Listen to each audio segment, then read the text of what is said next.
Assalamualaikum warahmatullahi wabarakatuh. Alhamdulillahirabbil alamin. Wassalatu wassalamu ala asrofil anbiya'i wal mursalin Sayyidina Muhammad wa ala alihi wa sahbihi ajma'in. Amma ba'du. Rabbi shrahli sadri wa yassirli amri wahlul 'uqdatam min lisani yafqahu qawli. Subhanaka la ilma lana illa ma 'allamtana innaka antal alimul hakim. La haula wala quwata illa billahil aliyil azim. Amma ba'du. Kawan-kawan,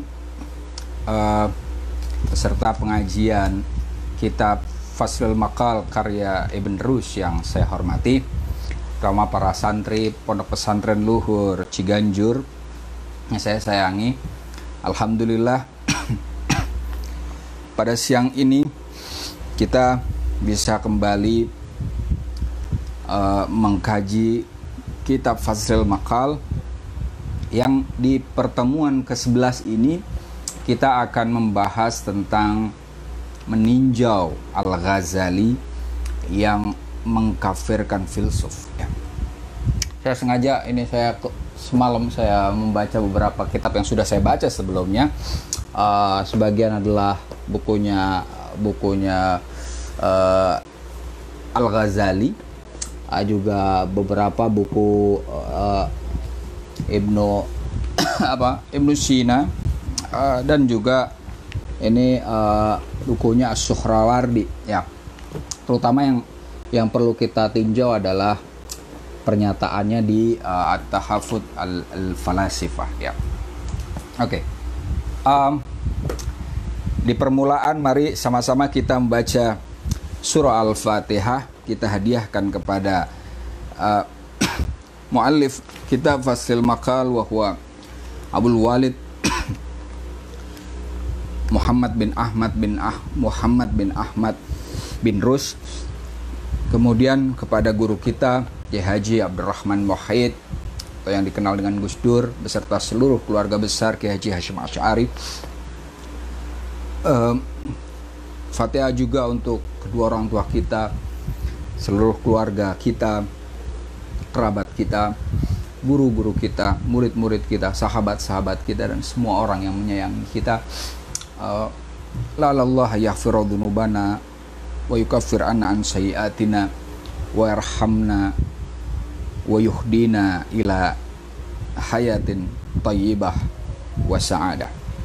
Ala hadiniyah wa ala kulli niyatin shalihah wa ila hadratin Nabil Mustafa Muhammad sallallahu alaihi wasallam. Al-Fatihah.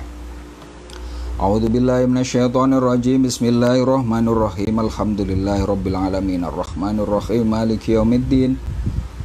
Iyyaka na'budu wa iyyaka nasta'in ihdinas siratal mustaqim siratal ladzina an'amta 'alaihim ghairil maghdubi 'alaihim waladdallin. Amin.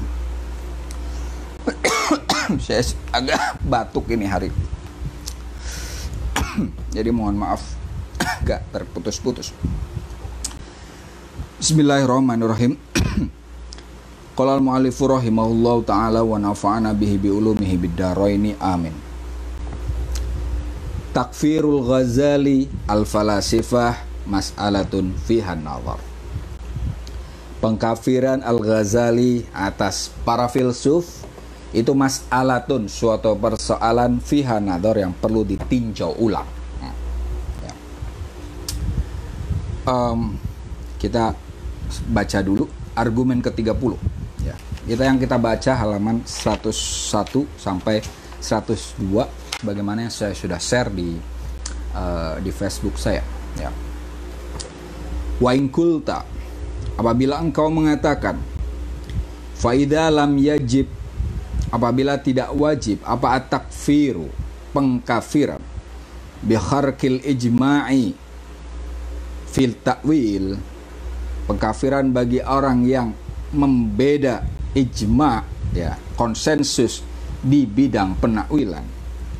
Kalau perbedaan takwil itu tidak harus dikafirkan ya, kemarin sudah kita bahas soal itu. Idla yutasawwaru fi dzalika ijma'un, id karena la yutasawwaru tidak terbayang, tidak terkonsepsikan, fi dzalika di dalam apa ijma' fit ta'wil, itu ijma', apa ijma'un fidalika fit ta'wil ya, ijma'un, kesepakatan. Kenapa kok tidak seharusnya kita mengkafirkan perbedaan penakwilan? Kenapa? Karena ijma', konsensus tentang penakwilan itu tidak terbayangkan, la yutasawwar, dan tidak terjadi ya. Kemarin sudah kita bahas. Fama taqulu, maka sesuatu yang engkau katakan. Fama, maka apa? Ini istifham. Fama taqulu fil falasifah, maka apa yang engkau katakan fil falasifah, pada para filsuf min ahlil Islam, dari agama Islam ya, filsuf muslim, ka Abi Nasr al-Farabi, seperti Al-Farabi wa Ibn Sina. Apa pendapat Anda wahai Ibn Rushd al-Qadhi ya? Di sini sebenarnya Ibn Rushd membayangkan dirinya sebagai qadhi sekaligus sebagai filsuf, ditanya oleh orang, bagaimana pendapat Anda terkait dengan Al-Farabi dan Ibn Sina ya. Nah, fa inna Aba Hamid, sesungguhnya Aba Hamid atau Al-Ghazali ya, qad qata'a bi takfirihima, telah memutuskan bitakfirihima, untuk mengkafirkan Al-Farabi dan Ibn Sina, fi kitabihi al-ma'ruf bi tahafut al-falasifa, di bukunya yang terkenal dengan judul Tahafut al-Falasifa, fi thalathi masail, di 3 persoalan.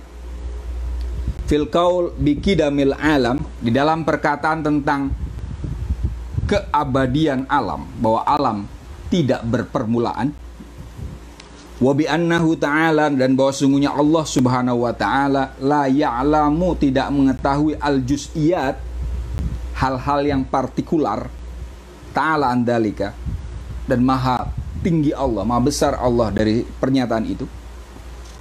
Wa fi ta'wili, dan di dalam penakwilan ma, sesuatu ja'a, yang hadir apa, ma fi hasyril ajsad, dalam kebangkitan jasad, wa ahwalil ma'ad, dan kondisi di hari kembali, di hari akhir, di akhirat. Jadi, wahai Ibn Rushd, Anda qadhi ya, Anda filsuf tapi sekaligus qadhi.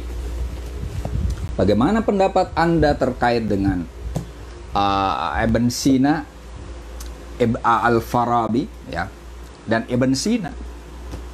Sementara Al-Ghazali, Abu Hamid Al-Ghazali sudah mengkafirkan keduanya dalam 3 persoalan ya. Pertama tentang alam ya, konon menurut Al-Ghazali di Tahafut Falasifa ini disebutkan bahwa di halaman terakhir ya, itu ada kerangkuman terakhirnya ya, itu menyatakan ini. Sebentar, saya khatimah ya. Ini Al-Ghazali mengatakan gini, kulna ya, fa in qala qailun qad fassaltum madahiba haula'i afataqtaunal qaula bi takfirihim wa wujubil qatli liman ya'taqidu i'tiqadahum. Fa in qala qailun, apabila ada orang yang bertanya qad fassaltum madahibal haula, wahai Imam Al-Ghazali, Anda telah menjelaskan aliran-aliran para filsuf. Afataqtaunal qaul, apakah Anda akan memutuskan suatu pernyataan bitakfirihim, untuk mengkafirkan mereka, wa wujubil qatli lima ya'taqidu i'tiqadahum, dan harus dibunuh bagi orang yang meyakini keyakinan para filsuf itu. Kulna, kata Al-Ghazali di Tahafut Falasifa ini, la budda min takfiruhum, pengkafiran para filsuf, dalam hal ini utamanya Al-Farabi wa Ibn Sina, la budda minhu, harus diterapkan fi thalathi masail, di dalam 3 persoalan ya. Ahadiha ihdaha, maaf, salah satu dari yang tiga itu mas'alatu qidamil alam. Ya. Pertama adalah persoalan keabadian alam. Alam tidak berpermulaan. Wa qauluhum, ya. Dan perkataan mereka, innal jawahir kullaha qadimatun. Sesungguhnya semua substansi itu sifatnya abadi, tidak berpermulaan. Ya.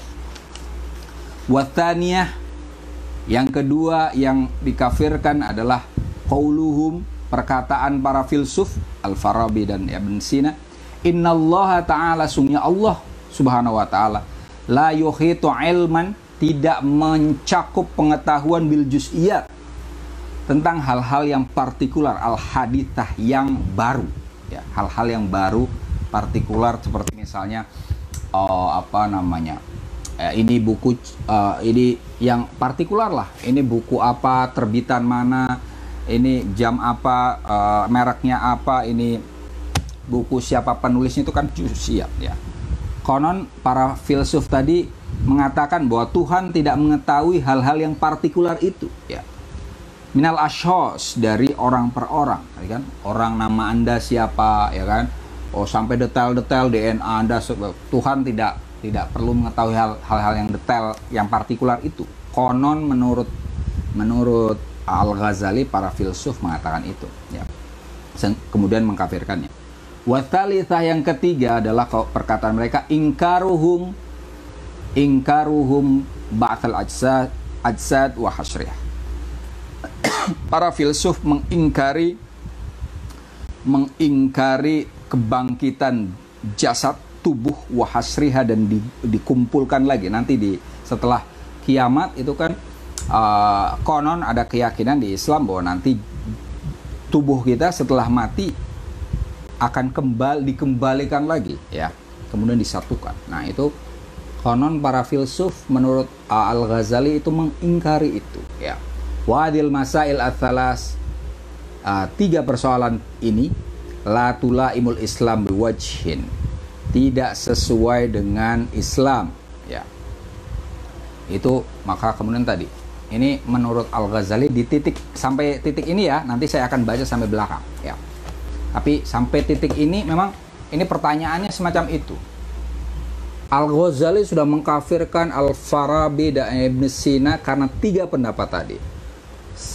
Maka Anda, wahai Ibn Rushd, Al-Qadhi Al-Qudat Cordova, ya, Anda adalah seorang kadi, selain sebagai filsuf dan sebagai dokter, maka pendapat Anda gimana? Nah, jawabannya di argumen 31. Kulna, kami katakan, adz-dzahiru min qaulihi, sesungguhnya sisi lahiriah min qaulihi, dari perkataan Al-Ghazali fi dzalika, terkait dengan tiga persoalan itu, annahu laisa takfiruhu iyahuma fi dzalika qat'an, sesungguhnya laisa takfiruhu, pengkafiran Al-Ghazali iyahuma, kepada Ibnu Sina dan Al-Farabi, fidalika, di dalam tiga persoalan itu, qat'an, secara pasti.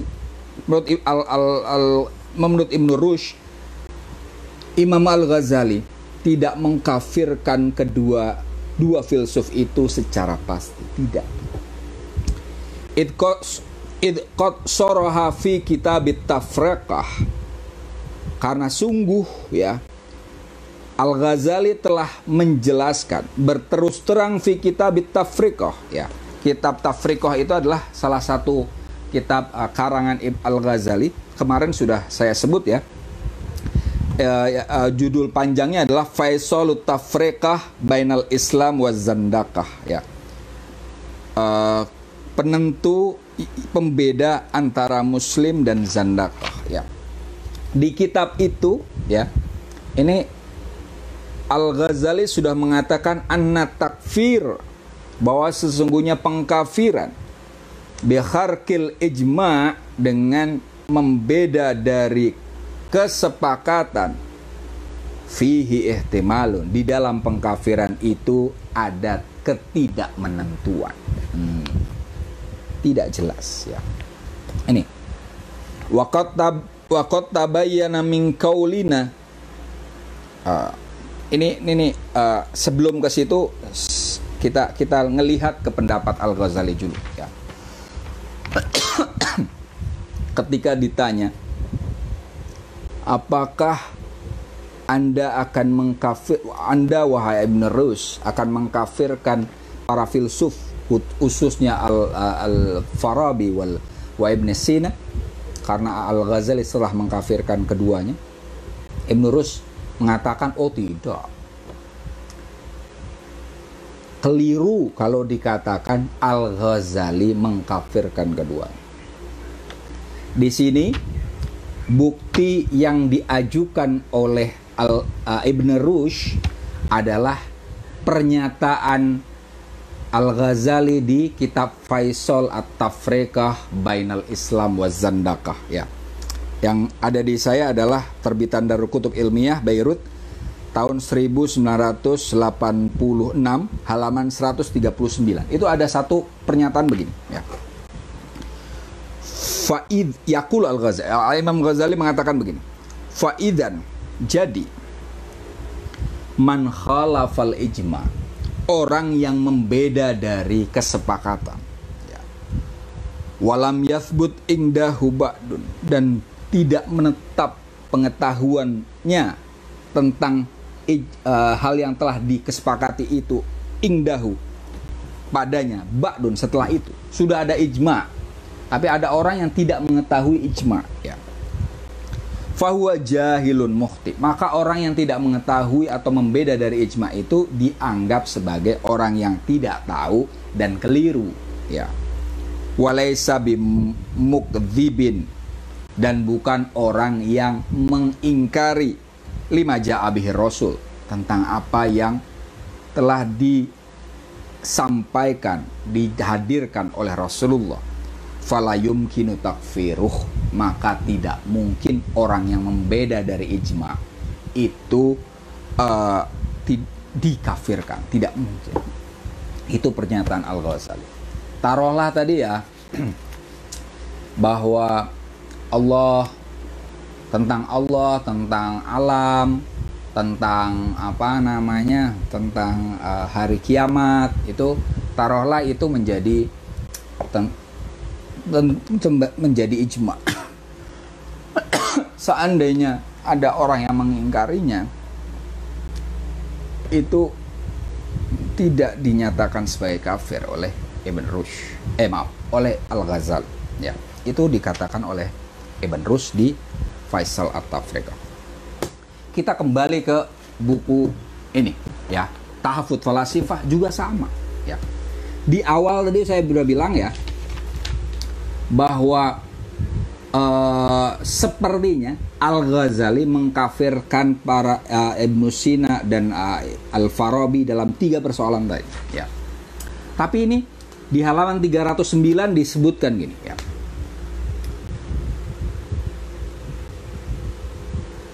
Ya, tadi ya, ini agak panjang ya. Fa'amma ma'ada hadhil masail ats-tsalas min tasarrufihim fi sifatillahi wa i'tiqadi mutawhid fihi wa madhhabun qaribun min madhhabil mu'tazilah wa madhhabun fi talazumil asbab at-tabi'iyyah walladhi saraha bil mu'tazilah fit tawallud walidhalika wa kadhalika jami' ma naqalnahu anhum qad nataqa bi fariqun min firaqil islam illa hadil usul at-thalatha famay yara takfiru ahlil bidah, bagi orang yang melihat berpandangan bahwa orang-orang yang mengungkapkan bid'ah itu harus dikafirkan, min firaqil islam yukafirhum aidon biha, apabila ada orang yang mengkafirkan muslim yang menyampaikan hal-hal yang bidah ya. Tadi pendapat tentang apakah alam itu hadis atau qadim, apakah alam itu fenomena yang baru tercipta dari tiada ataukah selalu ada.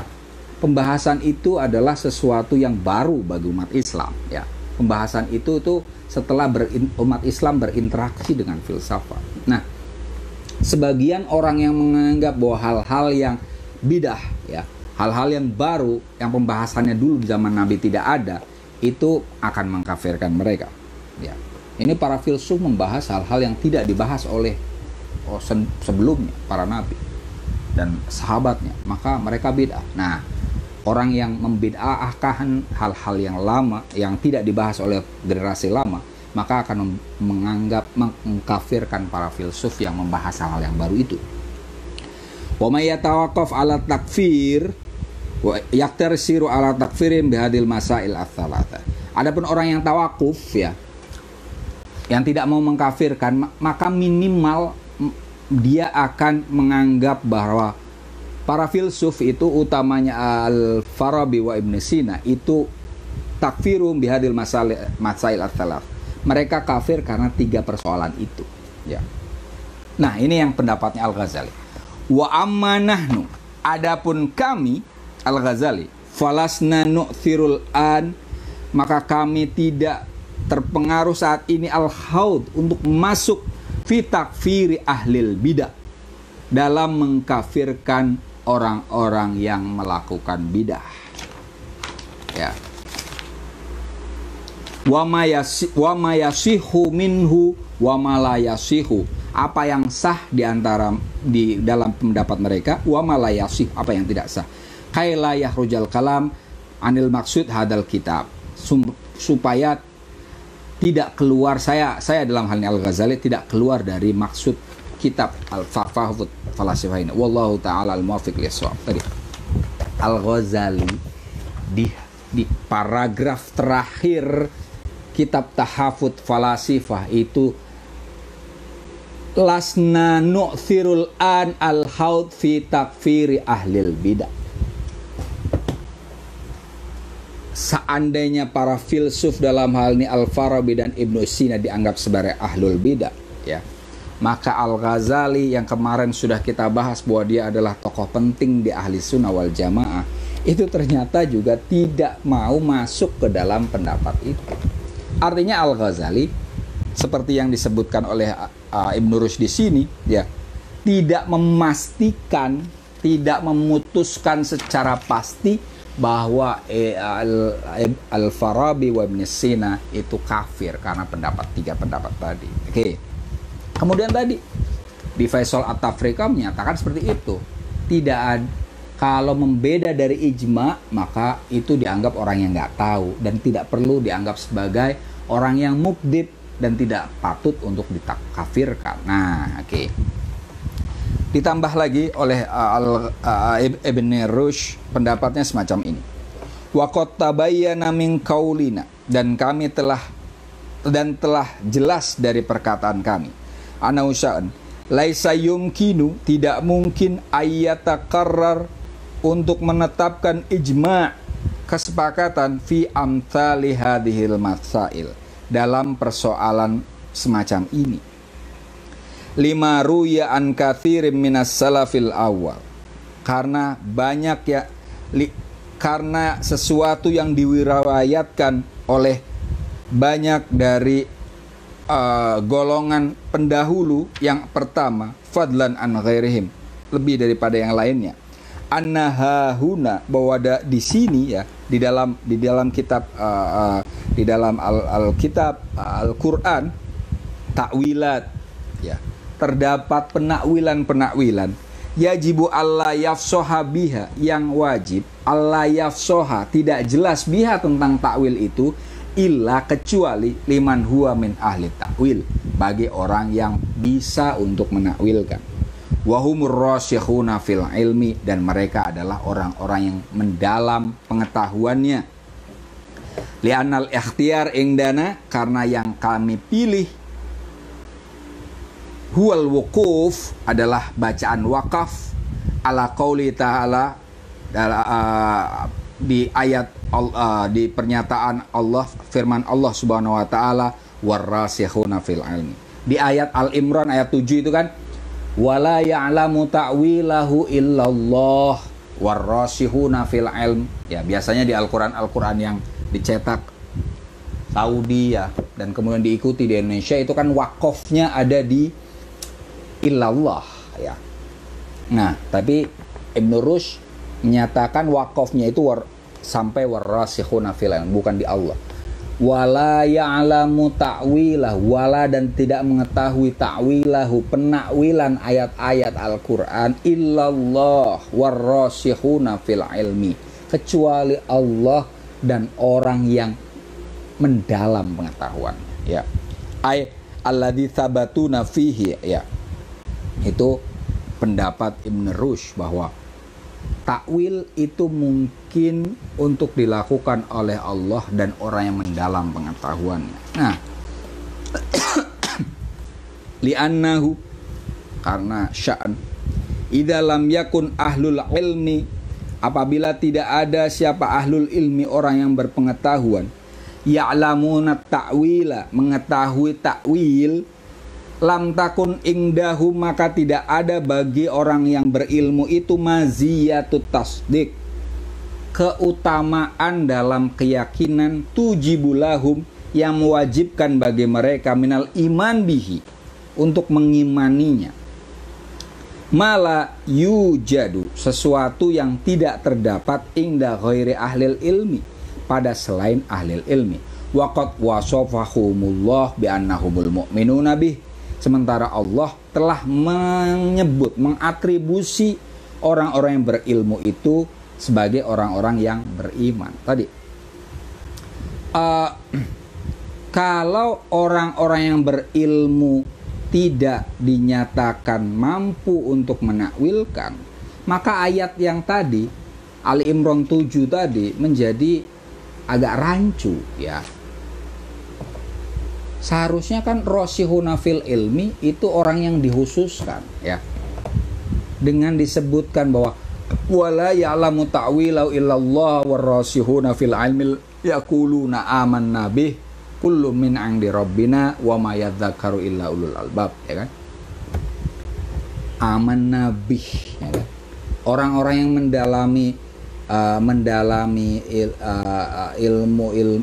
mendalam ilmunya itu mengetahui takwilnya sehingga bisa beriman macam itu. Nah, tadi kalimat itu jadi rancu kalau kemudian yang dinyatakan mengetahui takwilnya hanya Allah saja.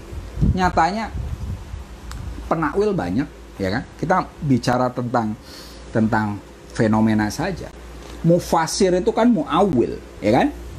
Sampai detik ini mufasir masih terus bermunculan ya. Kitab-kitab tafsir dari zaman dulu sampai sekarang selalu bermunculan ya. Itu kan berusaha untuk menakwilkan ayat Al-Quran ya, yufassir ayat Al-Quran.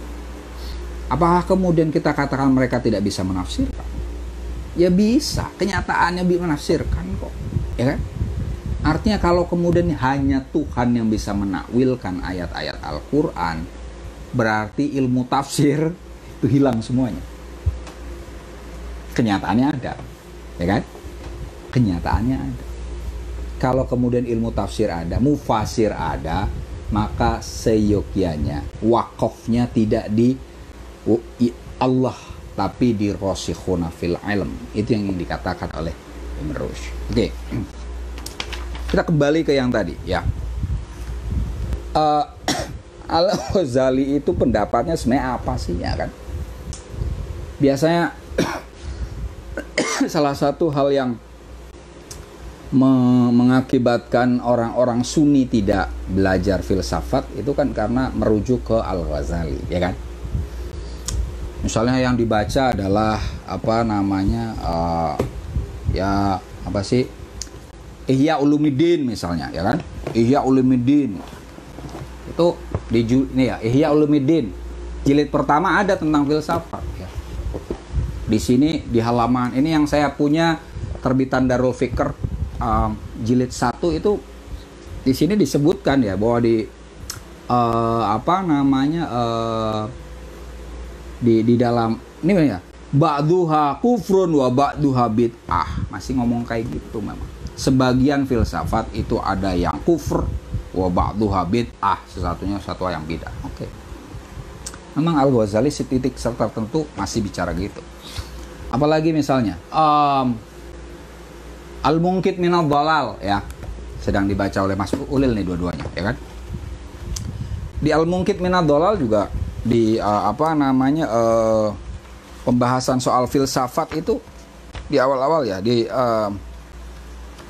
menyebutkan juga bahwa dia menyebutkan sebentar. Itu bahwa filsafat itu yang dinyatakan kelompok filsuf dan kekufurannya itu ada ya, disebutkan golongan Dahriyun ya. Dahriyun itu materialis. Itu kenapa dikafirkan oleh Al-Ghazali? Karena menolak adanya pencipta dan pengatur. Alam itu wujud dengan sendirinya tanpa pencipta, ya kan? Kemudian tabi'iyun, naturalis, ilahiyun, ya itu naturalis tadi lebih fokus kepada hal-hal yang alam saja, ya. Kemudian mengingkari surga dan neraka menurut Al-Ghazali sehingga kafir juga. Sementara yang ilahiyun yang teosentris atau lebih metafisis ya, itu yang disebut oleh Al-Ghazali di Al-Munqidh Minadh Dhalal adalah Sokrates, Plato, dan Aristotle. Menurut Al-Ghazali, Sokrates dan Plato itu ilahi ya, teosentris, percaya kepada Tuhan, sementara Aristotle tidak ya. Apakah iya? Nah, ini sebenarnya kita perlu tinjau ulang pendapatnya Al-Ghazali. Apakah benar nih di Munqidh Minadh Dhalal bagi Al-Ghazali ya, sebenarnya filsuf-filsuf Yunani, tiga filsuf besar Yunani itu ya filsuf-filsuf ilahi ya. Tempo hari saya sudah ajarkan kalau tidak salah di pertemuan keberapa saya lupa ya. Pada titik apa Sokrates itu ilahi, mempercayai Tuhan ya. Anda bisa baca di simposium, di dialog-dialog Plato itu ya. Saya ada di situ beberapa bukunya. Itu Sokrates itu mempercayai bahwa dia selalu dari sejak kecil itu berdialog dengan daimonia ya. Hati nurani ya. Dia selalu mendapatkan semacam ilham untuk melakukan kebaikan. Ada ceritanya banyak soal itu ya. Dia menolak untuk menyembah berhala. Salah hal yang mengakibatkan Sokrates itu dihukum mati ya, itu kan karena dianggap dia mengingkari para dewa Yunani. Kenapa? Karena emang Sokrates tidak percaya dengan patung-patung itu. Dia mempercayai Tuhan dari semesta alam. Itulah ilahiyunnya dia ya. Plato itu ilahi juga, filsuf yang mempercayai tentang Tuhan. Tuhannya dalam ini disebut dengan eidos ya. Eidos, ide ya. Bahwa bahwa kita sebenarnya mempelajari sesuatu itu mempelajari tentang ide ya. Ide itu tidak berubah dan kita fokus ke sana. Yang indah itu ide, kebenaran itu ide, kebaikan itu ide, dan kita mengarah ke sana. Dan kita harapkan kita mimesis, meniru eidos, meniru yang ideal itu. Eidos itu apa? Tuhan yang baik, yang benar dan indah. Maka Plato muwahhid ya, orang yang bertauhid. Sokrates, nah ini Al-Ghazali di Munqidh Minadh Dhalal keliru kalau menganggap bahwa Aristotle itu kafir karena dia ya, menurut dia Aristoteles membantah Plato maupun Sokrates, melepaskan diri dari mereka, ia tak mempertahankan sisa-sisa kerendahan kekufuran, dianggapnya menolak ya. Oke ya, yang namanya Aristotle memang kajiannya berbeda dari gurunya ya.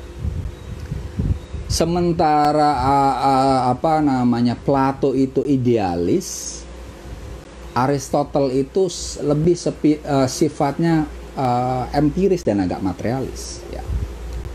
Dia tidak hanya fokus kepada ide yang ada di rasio, tapi juga ingin mencari kebenaran dari hal ihwal yang ada di semesta ini. Oleh karena itu, Aristotle menulis banyak buku ya, tentang manusia, tentang non manusia, tentang angin, tentang umur, tentang benda langit dan semuanya. Sesuatu yang tidak dibahas oleh Plato ya. Dia ingin mempelajari misalnya semut itu seperti apa, ya kan? Dan seterusnya. Berangkat dari hal-hal yang konkret sampai ke hal-hal yang abstrak, yaitu metafisika ya. Metafisika itu meta ya. Ta eta fisika ya kan. Sesuatu setelah yang fisik. Nah, pembahasan yang metafisik itu nanti sampai kepada apa? Tentang unmover. Saya nggak tahu Al-Ghazali masa tidak sampai bahas itu ya. Artinya dia membacanya itu hanya separuh-separuh nih Al-Ghazali memang di tahafut falasifah ini mereduksi filsafat hanya ke Aristotle, mereduksi Aristotle hanya ke Ibnu Sina dan Ibnu Sina dan Al-Farabi dan Ibnu Sina. Kemudian mengkritik kedua orang itu seolah-olah mengkritik semua filsuf, padahal ya tidak ya. Artinya ini Al-Ghazali pun tidak membaca Aristotle. Kalau dia membaca Aristotle, maka dia akan tahu bahwa di dalam metafisikanya Aristotle mengatakan tentang mencari tentang prima causa ya, sebab yang tidak disebabkan, membahas tentang penggerak yang tidak digerakkan, unmover. Dia membahas bahwa segala hal yang konkret ini ternyata bergerak. Gerak artinya berubah ya. Buku ini dari yang bagus sampai nanti nauzubillah jangan sampai kemudian rusak ya kan. Yang minimal dari warnanya putih kemudian mulai agak mengusang. Itu kan ada pergerakannya, perubahan sesuatu itu karena diubah oleh sesuatu yang lain. Nah, Aristotle membahas tentang perubahan atau pergerakan itu sampai ke refleksi yang hasilnya adalah ada yang mengubah ya, pengubah yang tidak berubah. Ya. Penggerak yang tidak digerakkan. Yang lainnya itu disebabkan oleh yang lain. Ini buku ditulis oleh orang lain. Selalu ada, ini adalah akibat dari yang lain. Nah, Aristotle membahas tentang penyebab yang tidak disebabkan. Coba, seandainya Al-Ghazali membaca sampai situ, maka dia akan tahu bahwa prima causa dan unmover ya. Penyebab yang tidak disebabkan dan penggerak yang tidak digerakkan itu adalah nama lain dari Tuhan.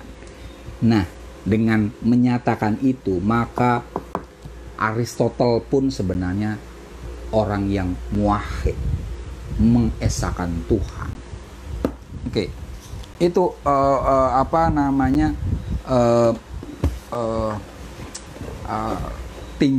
beberapa tinjauan tentang Al-Ghazali. Tadi ya, Al-Ghazali tadi kita lihat lagi di tahafut falasifah ini, di sini aja sudah agak membingungkan. Di awal dari terus sepertinya mengkafirkan.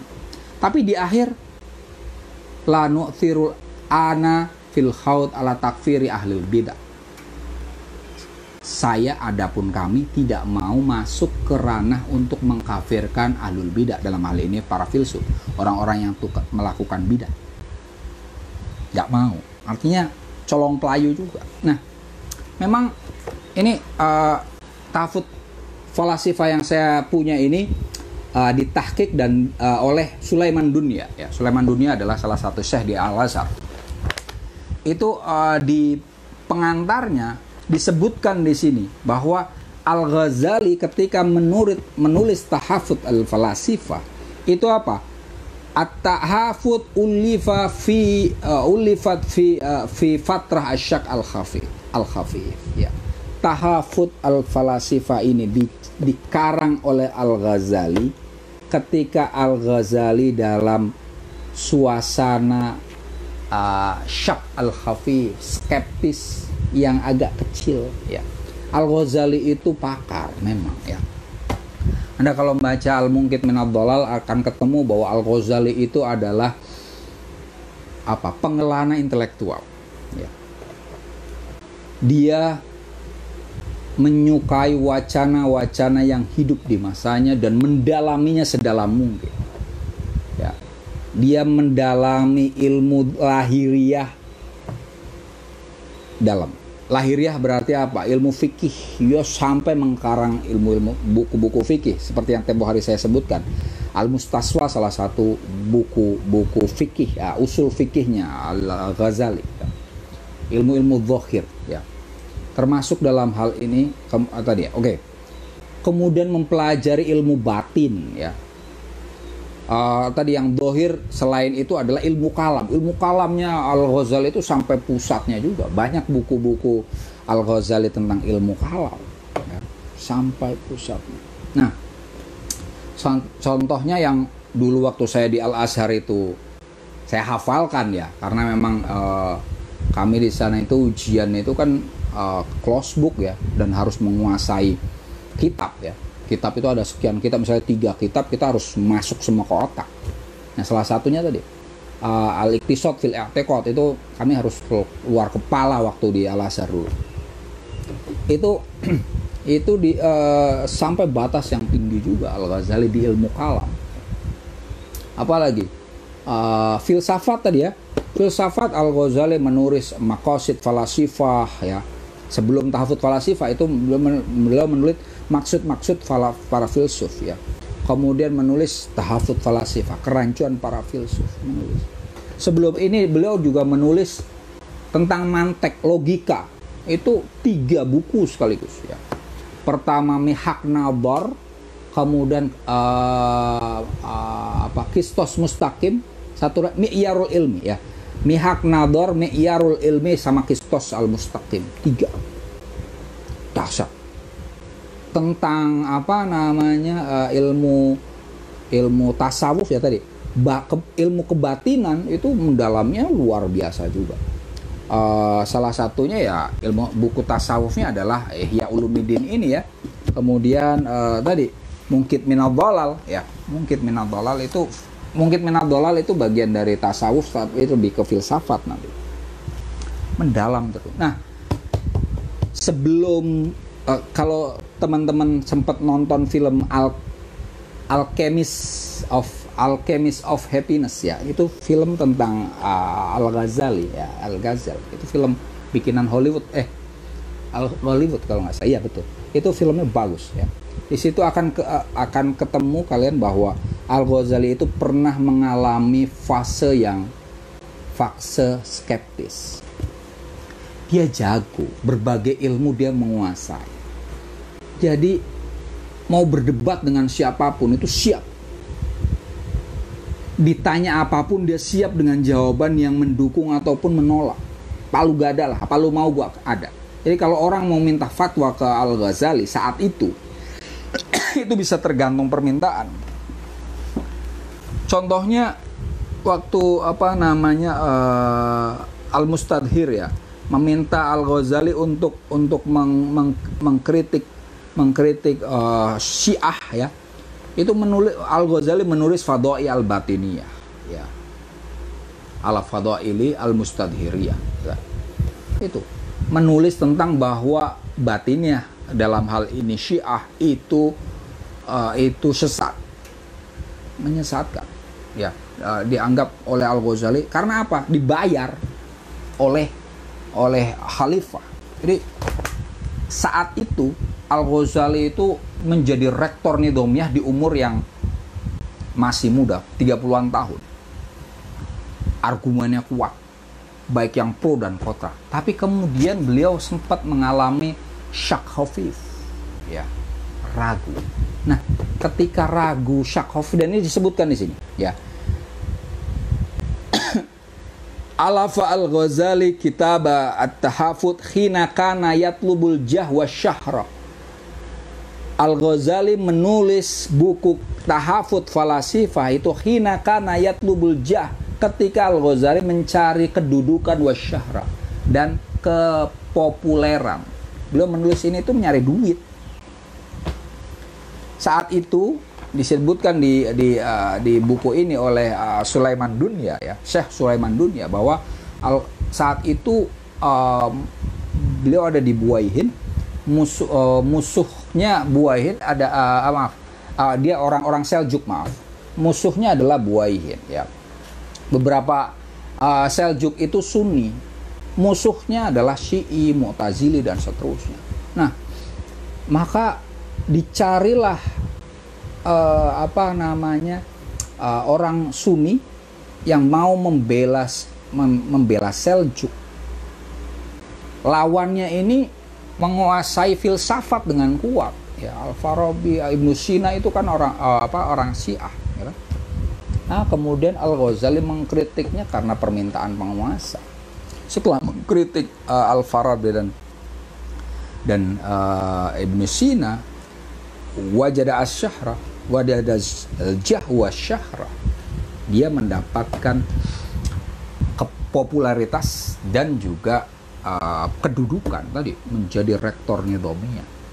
Artinya ini bukan buku utama Al-Ghazali ya, bukan pikiran utama Al-Ghazali. Tadi dalam hal ini Al-Ghazali menulis tahafut falasifah itu dalam tanda kutip, posisinya seperti dalam tanda kutip ya, pelacur intelektual. Jadi beliau berpendapat sesuai pesanan saja ya. Suruh mukul siapa? Oh, pukul filsuf, pukul. Saya dibayar sekian. Kemudian penguasa ingin Al-Ghazali menyerang Syiah ya, serang Syiah, serang, dan seterusnya.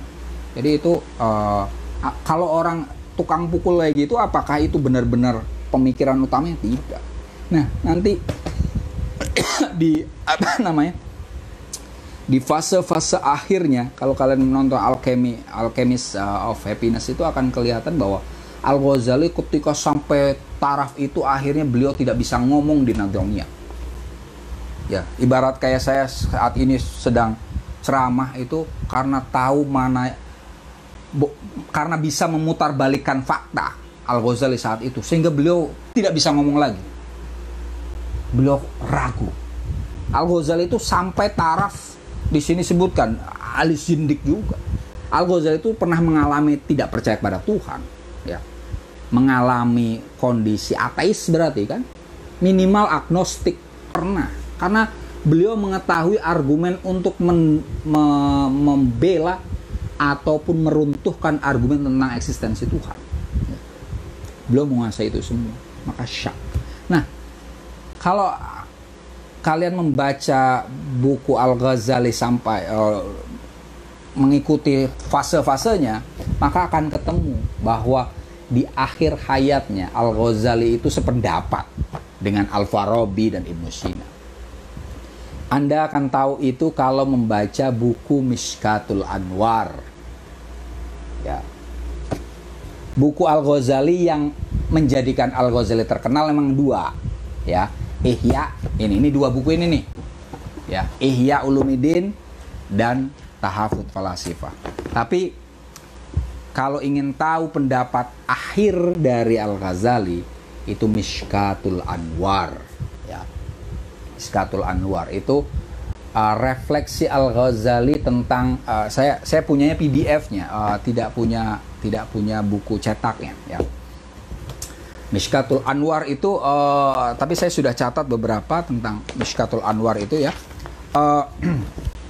Mishkatul Anwar itu refleksi Al-Ghazali tentang cahaya ya.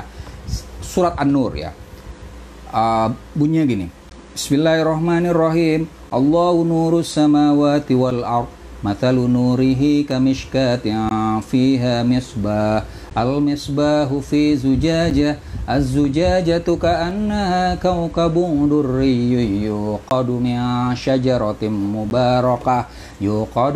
شجرة مباركة زيتونة لا شرقية ولا غربية يكاد زيتها يضيء ولو لم تمسسه نار نور على نور يهدي الله لنوره من يشاء ويضرب الله الأمثال للناس والله بكل شيء عليم. Nah, ayat dari surat An-Nur itu direfleksikan lebih lanjut oleh Al-Ghazali dan menghasilkan buku Mishkatul Anwar. Tadi di ayat itu ada Mishkat, ada nur ya, nur. Nah, yaitu Allahu nurus samawati wal ardh. Allah adalah cahaya langit dan bumi. Matalu nurihi, perumpamaan cahaya yang kamishkatin fiha misbah, seperti lobang fiha misbah, di situ ada pelita. Al misbahu fi zujajah, pelita di dalam kaca. Az-zujajatu ka'anha kaukabun durriyyu yuqadu min sajaratin mubarakah. Kacanya itu bercahaya karena mengkilap ya. Az-zujajatu ka'anha kaukab, karena kacanya seperti bintang. Durriyyu yuqad, yang bergemerlap. Yuqadu min syajaratin mubarakah. Pelita tadi dinyalakan oleh yuqadu min syajaratin mubarakah, dari syajarah mubarakah, pohon yang penuh berkah. Syajarah zaitunatil la syarqiyati wala gharbiyah, yaitu apa? Minyak yang tidak di timur dan di barat. Yakadu zaituha yudhi'u walau lam tamsas hunar. Seakan-akan minyak dari pohon mubarakah tadi itu bercahaya walaupun tidak tersentuh api. Nurun ala nur tadi, cahaya di atas cahaya. Ya, di lauli nur tadi. Cahaya itu Al-Ghazali menafsirkan itu bahwa apa itu nur ya di situ ya. An-nur walladzi yudhi'u nafsa wa ghairah ya. Cahaya adalah sesuatu yang bisa menyinari dirinya dan yang lainnya ya. Sesuatu yang bisa bersinar sendiri dan menyinari yang lainnya ya. Sesuatu yang bisa melihat dirinya sendiri dan yang lainnya. Itu adalah cahaya. Allah dinyatakan sebagai cahaya yang pertama ya kan? Kemudian yang lainnya itu adalah manifestasi dari cahaya. Selain Tuhan, itu adalah hanya pantulan dari cahaya Tuhan ya. Nabi itu cahaya, penerima cahaya Tuhan ya, karena dia bersinar dan menyinari yang lain. Di dalam diri manusia itu tadi ya, bahwa cahaya adalah yang bisa melihat dirinya sendiri dan melihat yang lain. Mata kita cuma dua nih di Mishkatul Anwar yang disebut oleh Al-Ghazali, itu mata dan akal. Mata dan akal itu adalah cahaya pada diri manusia karena bisa melihat dirinya dan yang lainnya. Dan akal itu adalah cahaya yang lebih tinggi daripada mata. Kenapa? Karena jangkauan akal kan lebih tinggi ya. Mata punya batas, penglihatan kita ini punya batas, sementara akal ini melampaui. Nah tadi cahaya itu bertingkat-tingkat. Seperti kita ketahui ya, cahaya yang kita bisa lihat kan itu semakin besar wattnya maka lebih bercahaya, dan itu entitas juga nanti sejauh orang itu mendapatkan cahaya terbesar maka dia akan jauh lebih bersinar. Nah, para nabi itu yang dilihat sangat bersinar karena mendapatkan cahaya ilahi yang sangat besar, ya kan? Nah tadi coba bahwa cahaya itu bertingkat-tingkat. Allah itu adalah cahaya ya. Ini kalau Anda membaca ini nih misalnya ya. Ara ahlil Madinah al-Fadilah wa mudadatuha punya Al-Farabi, itu akan ketemu teori emanasi. Cuma bahasanya beda. Ketika membahas soal al-wahda wal-kathrah,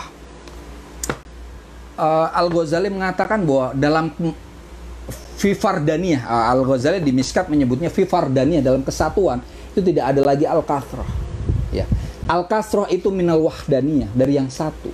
Itu apa bedanya dengan Void ya? Teori void atau emanasinya Al-Farabi yang dikafir, yang sempat dalam tanda kutip dikafirkan di Tahafut Falasifah. Al-Farabi dan juga Ibnu Sina itu kan berpendapat begini, bahwa alam semesta itu muncul dari akilun makulun. Ya, bedanya adalah itu.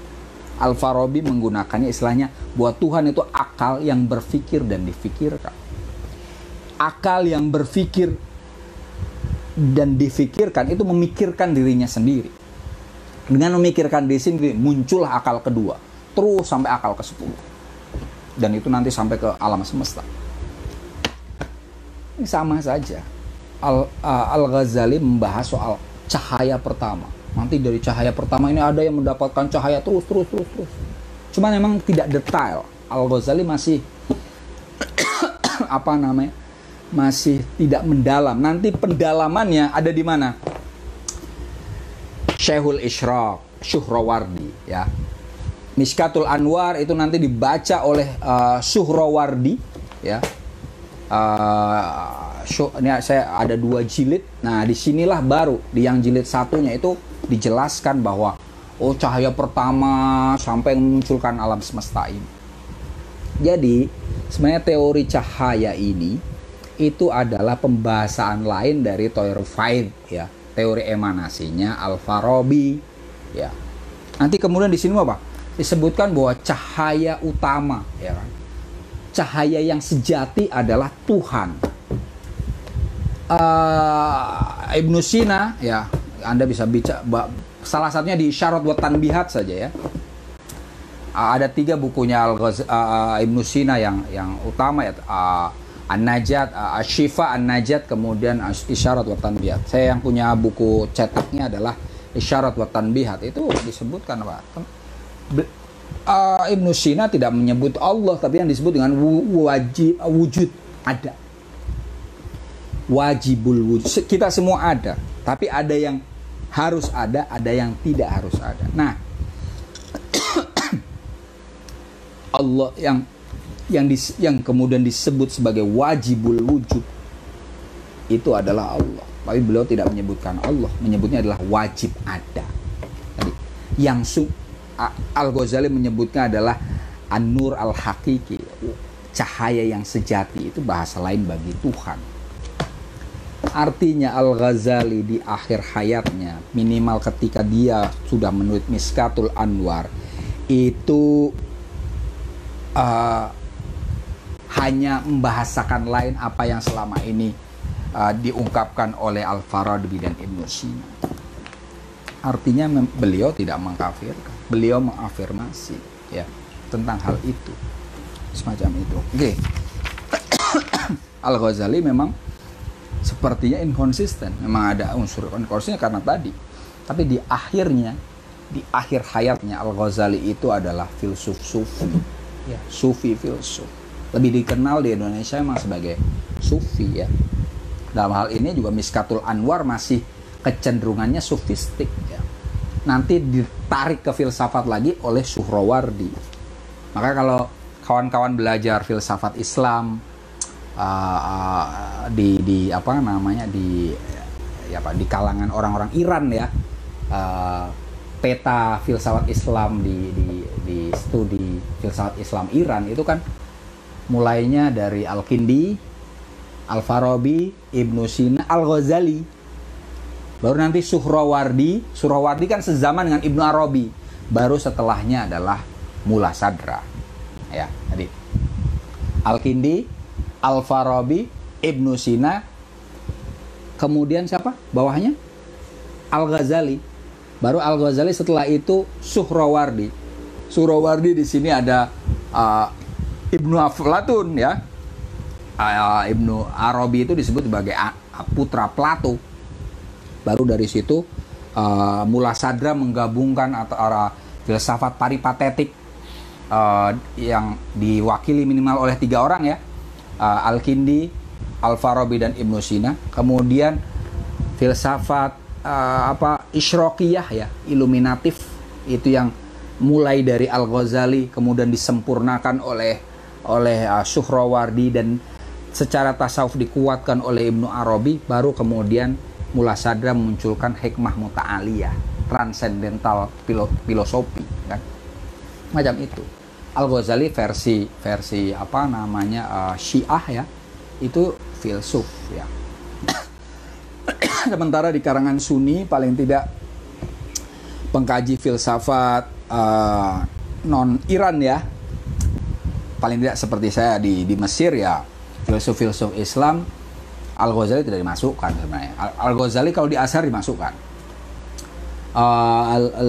Al-Kindi, Al-Farabi, Ibnu Sina, baru Ibnu Rushd. Ya, terakhirnya Ibnu Rushd. Ibnu Rushd apa namanya? Berjasa lebih berjasa ke barat ya, ke Eropa. Beliau lebih berjasa ke Eropa. Kita di Islam, di kalangan Islam kurang mengafirmasinya ya. Yang lebih mengapresiasi Ibnu Rushd dengan baik justru Eropa ya, Amerika Latin, orang-orang Latin ya.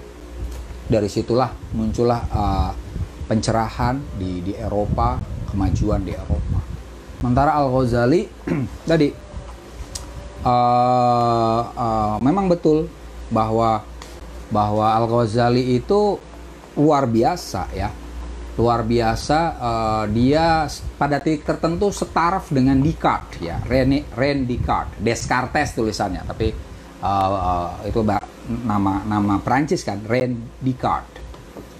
Bahwa dua-duanya sama-sama apa namanya skeptis ya, skeptis metodologis, mengungkapkan metodenya itu berasalkan dari keraguan.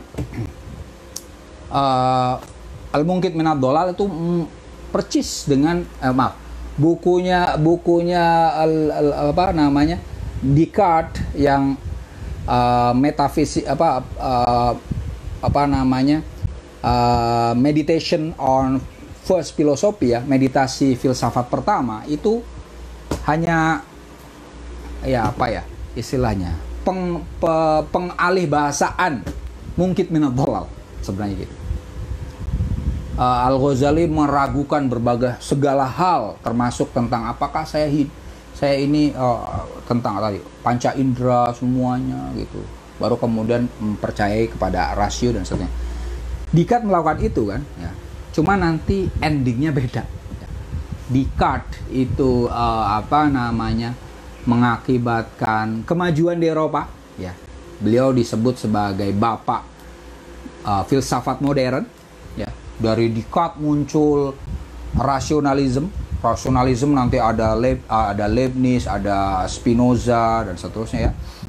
Kemudian penentangnya empirisme ya. Empirisme dan rasionalisme benturan, muncul kritisisme Immanuel Kant apa namanya terlalu teoritis, kemudian dibahas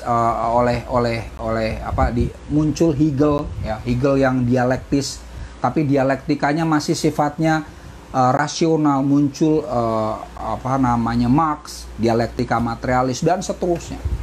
Ghazali memang berangkatnya dari skeptis, tapi kemudian ya paling banter ya memang Al-Ghazali itu kelebihannya ya dalam hal ini beliau di tasawuf yang syar'i ya, artinya beliau menggabungkan antara syariat dan hakikat ya, itu utamanya. Artinya beliau hanya bermanfaat utamanya untuk umat Islam aslinya ya. Maka Ihya Ulumiddin, menghidupkan ilmu agama Islam ya. Antara Descartes tadi bisa membangun peradaban. Ibnu Rushd sama tadi, beliau bisa menginspirasi non muslim ya. Al-Ghazali tidak mencapai itu ya. Tapi ya kelebihannya karena beliau lebih dikenal dengan tasawuf, dan tasawuf itu menenangkan hati ya, minimal jasa Al-Ghazali adalah bisa menenangkan kita. Oke. Argumen yang ke-32 itu hanya menguatkan argumen yang tadi saya aja. Maka saya baca secara cepat karena ini waktunya sudah habis. Saya artikan saja tanpa saya jelaskan secara panjang lebar ya. Wahada dan takwil ini innama yahmilu alal iman, sungguhnya menghadirkan kepada keimanan. Takwil para filsuf tadi, ahlil ilmi tadi, menghadirkan keimanan.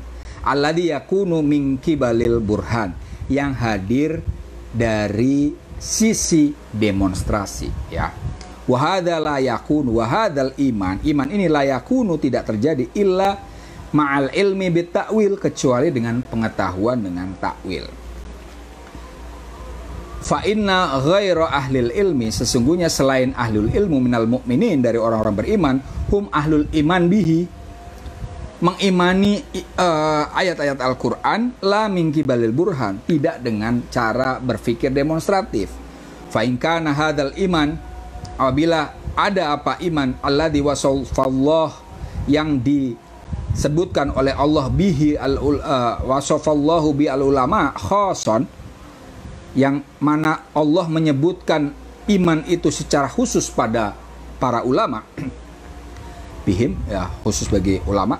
Fayajibu, maka wajib ayakuna bil burhan, maka wajib bahwa iman mereka dengan demonstrasi.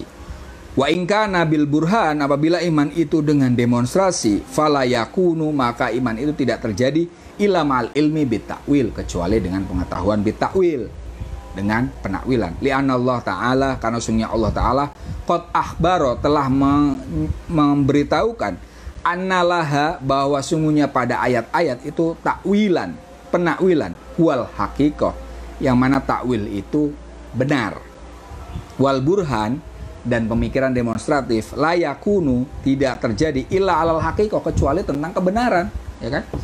Demonstrasi itu kan basicnya tentang hal yang meyakinkan kebenarannya. Wa idza kana, apabila ada burhan dalika, seperti itu, kadalika semacam itu ya.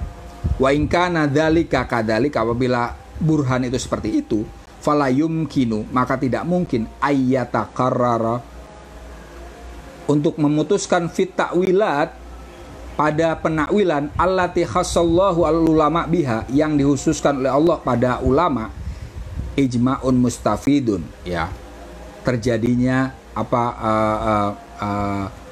kesepakatan yang sempurna, wahada bayyinun, dan ini jelas, binafsihi, dengan sendirinya, indaman ansaf, bagi orang yang insaf tadi. Bahwa iman tadi kan, bahwa orang-orang berilmu itu beriman, ya kan? Kenapa Allah di ayat yang Ali Imran ayat 7 itu menyebutkan rasikhuna fil ilmi, ya kan? Tentang takwil tadi menyebutkan orang yang berilmu, itu mereka dinyatakan beriman. Padahal ada orang yang beriman selain rasikhuna fil ilmi. Maka di situ seyogyanya ada yang orang beriman biasa, ya, orang biasa yang beriman, ada orang yang berilmu yang beriman, yang beriman karena berilmu. Nah, orang yang biasa dan beriman itu kan tidak mengetahui burhan, tidak bisa mengetahui takwil, ya kan? Maka dalam hal ini orang-orang rasikhuna fil ilmi itu dinyatakan beriman, tentu saja berbeda ya. Kan ada ayat, hal yastawil ladina ya'lamuna wal ladina la ya'lamun. Apakah sama orang yang berpengetahuan dan tidak berpengetahuan? Tentu saja imannya orang yang berpengetahuan itu tidak hanya iman-imanan biasa saja. Ya, bukan iman biasa. Nah, imannya itu berarti dengan takwil, dengan burhan. Burhan itu bil hakikoh, ya, dengan demonstrasi. Nah, tadi. Nah, sementara orang yang berilmunya dalam itu banyak, ya, dan selalu memperbaiki pengetahuan-pengetahuan, maka ijma tentang hal itu ya la yumkin ayatakarrar, tidak mungkin ada ijma yang pasti. Seperti tadi, apakah alam itu qadim atau hadis? Sampai detik ini tidak ada ijma'nya, ya kan? Alam ini berpermulaan atau tidak, creatio et nihilo atau tidak, itu tidak ada ijma'nya. Maka tidak seharusnya orang dikafirkan gara-gara berpendapat A atau B, ya.